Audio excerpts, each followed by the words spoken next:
Hi friends, welcome back. Biggs is still here. We're doing an absolute ton of stuff inside the building. So for today's video, we're not going to be talking about anything really exciting, I don't think, but it's something that's a bit of a pet peeve. It's something that's bothered me for a long time, and we want to make it better. Today's topic is going to be about crickets. Crickets, they drive me crazy. They drive my wife crazy. They stink. They escape. As you can tell outside, I don't know if you can hear it, but I can hear crickets all around me, and it's not those guys. It's the native ones. You hear that? We have that in our house all the time. Crickets escape. It drives everyone crazy. One of the big factors for going and moving everything out here to our new facility is to get all that stuff out of the house.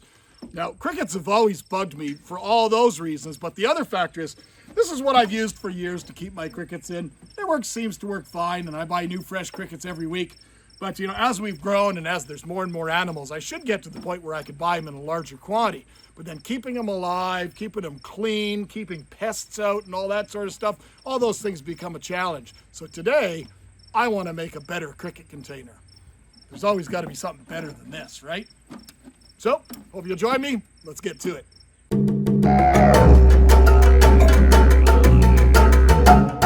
All right, well, here's my existing containers, guys, I just showed you.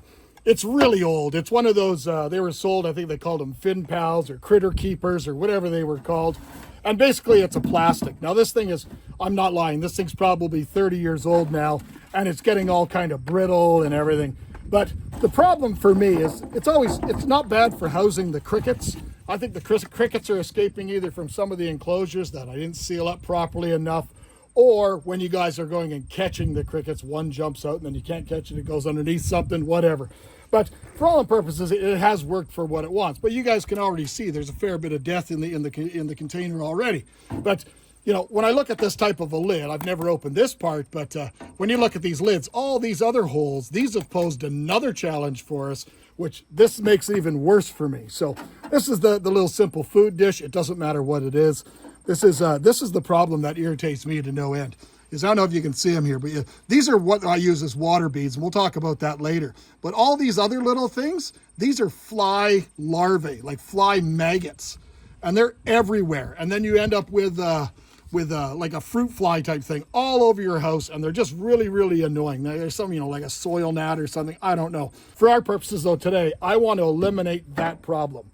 For the smell, there's not that much of a smell because I'm not keeping them really long term. We're going to go set up a better cricket container. If you wanted to deal with something like smell, you could always insert something like a carbon or some sort of filter. They'll filter the air going to and from and that sort of thing. But they're going to go on one of our racks in the warehouse. But you can see this thing's missing a corner already. It's been broken off. It's very brittle. So it's time to go ahead and make a new one. I got some great ideas. So let's take a peek.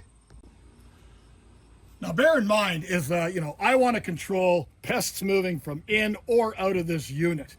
But if you're going to a pet store and they aren't maybe going to this great length of, you know, trying to contain and eliminate these type of things, and you get them to ask them to put a piece of cardboard inside your bin, well, there's potential if their bins are wide open and they have a similar situation, you could be immediately transferring that type of stuff directly into your culture, which you don't want to do.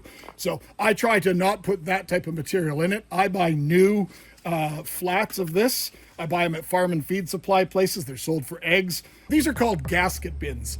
And gasket bins are really good because they have the good locking systems. But the most important critical thing is the fact that they actually have this gasket along the bottom. But once it goes in place, that gasket seals completely around the lid. And then when you put the handles in place, it applies just enough pressure that the lid is sealed. So right now, nothing can get in or out of this unit. But we have to add some ventilation for this. So for ventilation, I got a good friend out in Ontario who's an incredible isopod breeder. His name is Jeremiah Toole. And he made these really cool vents. He makes them all 3D printed. I know there's another gentleman down in the US. His name is Edwin Lopez. And between the two of them, they've advanced the isopod keeping hobby to such and such a level. It's incredible what these guys have done.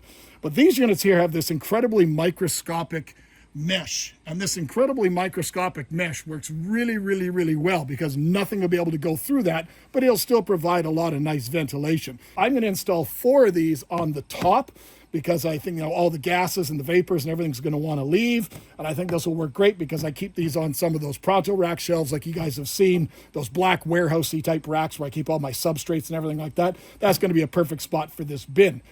See, they're really, really nice in the fact that, it's just a threaded thing. Hopefully you guys can see that a little bit closer up. There's not too many shadows trying to work outside, but once it goes through, we're just going to put that on there and cinch it right up nice and tight. I think these are going to work absolutely awesome, and they're super economical to get. So I've gone and placed mine. I'm going to be putting them all on the top, as I said earlier. In my situation, this is going to go on a shelf solo. There's not going to be anything stacked on top. But in some cases, we want to stack lots of different units together. Well, then by all means, you can put them on the sides or whatever's best in your situation. Now, to put these holes in here, there's many different things that you can do, but sometimes these plastics are very, very brittle, even if it's a brand new one. And if you use a drill like we're going to be using and you use it too fast, you could easily crack the lid on this unit, and then you got to buy a whole new unit again. So I'm going to show you a quick little tip of what I've learned. This is not something new to me. I've learned it from some other people, and it has solved the problem for me. So let's get set up and let's put the holes in. Basically what I've got is I've got a hole saw kit here, and I measured this hole on this hole saw to be the exact same dimensions as the outside threads. So we're going to put the hole in the top, and then this should just kind of pressure fit in place, and then we'll be able to put the base on. Now the trick is in doing this is you got to go relatively slowly, and ideally if you go in reverse. The reason being is then it won't really be cutting or tearing. It'll just kind of work through with pressure.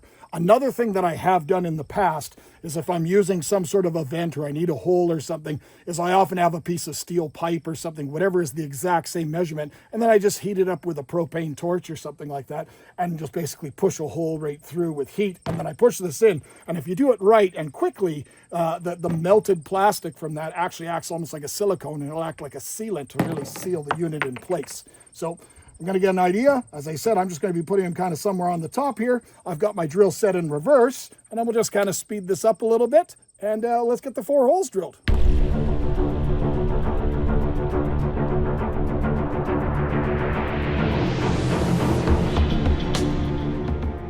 Now we're going to go ahead and install those vents. So you just got to unhook the four handles here. I'm just going to tap off the loose plastic. I'm going to clean the whole unit before we're actually going to go and use it anyways. And then, from the base, we're going to be able to put these nice little units right in place there. Look at how slick and easy they go in. We're going to take the locking washer or nut and put it in place. And really, it should just be finger tight. There's nothing that's going to be going through this. It's not like these things are climbing up to the surface. So just kind of finger tight. And there's one. Very, very easy to do. And then we're just going to repeat for all 4. And there you have it. Pretty simple, pretty straightforward, easy to do.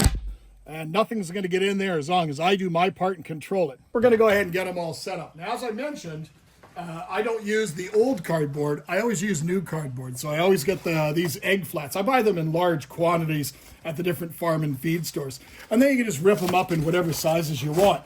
Now, the key is I like to have pieces that are more this size for working with, because when I'm going to be using a little container with the calcium and everything to be able to put the animals in, I don't want to pick up a piece this big to try and tap into a smaller container, because that's going to give me a greater risk of animals escaping.